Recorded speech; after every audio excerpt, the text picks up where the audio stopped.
Sveiki, su jumis Brilliant ir dar vienas pokerio mokyklos video. Šį kartą susilaukėm labai daug klausimų apie tai, kaip įsisaugoti informaciją, jeigu aš noriu persirašyti Windowsus, kaip neprarasti visų užrašų, kuriuos aš pasidariau apie žaidėjus, tai yra vadinamų nautų, ir kaip įsisaugoti visą statistiką, kurią, pavyzdžiui, turi Poker Trackeris ar Hold'em Manageris, kad persirašius Windowsus, formatavus kompiuterį, aš vis tiek turėčiau tą pačią statistiką, nes jeigu aš žaidžiau metus laiko ir prikaupiau daug duomenų, tai jie man yra labai svarbus ir pradėti vėl iš naujo, tai būtų labai didelis minus savy.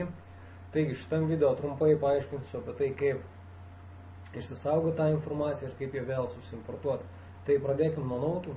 Tai pirmiausia, mums reikia atsidaryti PokerStars ir pasirinkti kažkokį tai stalą. Šiuo atveju mes nebūtinai turim žaisti, aš atsidarau kažkokį tai stalą, kad aiškiau matytųsi, ir kur yra apačioje 4 tabai, aš pasirinku nautas ir reikia paspausti šitą žvaigždutę. Paspaudžiu ją, atsidaro dar vienas langas, yra kelias nurodytas, kur yra saugomas failas su visa informacija, ir tiesiog galiu ją atidaryti arba rankiniu būdu, arba tiesiog paspausti Open Folder, atsidaro katalogas, kur yra tas failas, kuris pavadintas yra nautas.jūsų nikas. Šiuo atveju pas mane yra nautas.brilliant. Taigi, jeigu aš ruošiuosi persinstaliuoti iš naujo Starsus ar kompiuterį, aš tiesiog šitą failą įsimetu savo į USB, į flashą, arba į išorinį diską, arba nusiunčiu tiesiog draugui, kad persirašius, jis man atsiųstų atgal. Tai labai paprastai. Dabar ką daryti, jeigu aš jau persirašiau ir noriu įsikelti šitą failą?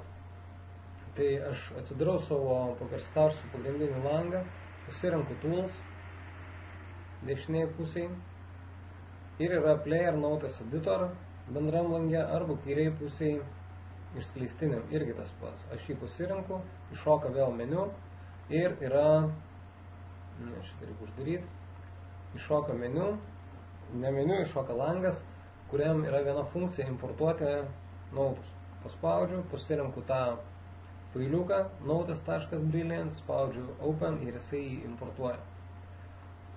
Tai taip trumpai, kaip išsisaugot nautus, ir tai tikrai nebuvo sudėtinga, labai viskas paprasta. Dabar pereikim prie kitos dalies, tai kaip išsisaugoti statistikas. Tai Poker Trackeris, kai importuoja jūsų rankas, jisai kuria didelės duomenų bazės, nes ta kiekviena ranka, jinai sąveikauja su kita, ir kuo daugiau rankų, tuo daugiau informacijos turi apdoroti, tuo daugiau išanalizuoti. Tai perkopijuoti visą duomenų bazę net nežinau, ar pavyktų tiesiog taip. Ir turbūt labai būtų sudėtinga ją integruoti ir kad jinai veiktų normaliai. Tai tiesiog paprasčiausias būdas, ką mes darom, tai mes išsisaugom visas rankas turėtas. Šiuo atveju pas mane, kai Poker Trackeris baigia importą, yra nustatyta, kad jisai visus failus su rankom jisai perkelia į šitą direktoriją. The Handy Processor. Aš ją atsidarau rankiniu būdu. Čia yra failas PokerStars. Čia yra 2015 metai, nes mano irgi labai nesenai formatuotas kompiuteris. Ir yra paskutinis mėnesis, mano kiek dienų yra žaista, aš atsidarau ir kiekvieną dieną ten yra visi tie failai, visi turnyrai, kuriuos aš žaidžiau, visos rankos. Taigi, paprasčiausias būdas, kaip išsisaugoti visą statistiką, tai yra nusikopijuoti šitas rankas, šiuo atveju visą PokerStars folderį, ir kada susiformatuosit, įsikelsit iš naujo trackerį, tiesiog pasidaryti vėl importą, reiškia get hands from disk, nurodyti tą direktoriją ir vėl importuoti.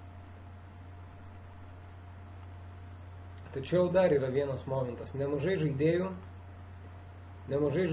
išsaugo nautus ne tik PokerStarsuose, bet taip pat ir Poker Trackerį, nes irgi yra tokia funkcija.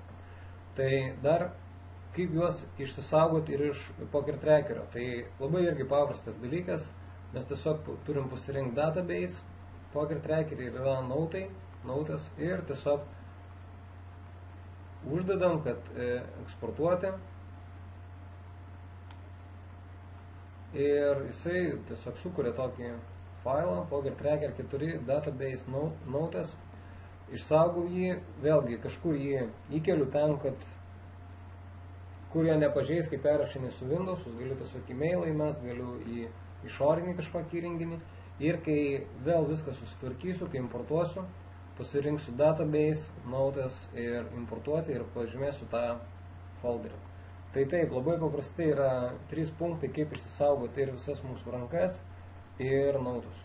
Tai kaip visada, jeigu bus kažkokių klausimų, tiesiog galite klausti po šito video, rašyti komentarus arba klausti mokyklos forume. Tai su jums buvo Brilliant.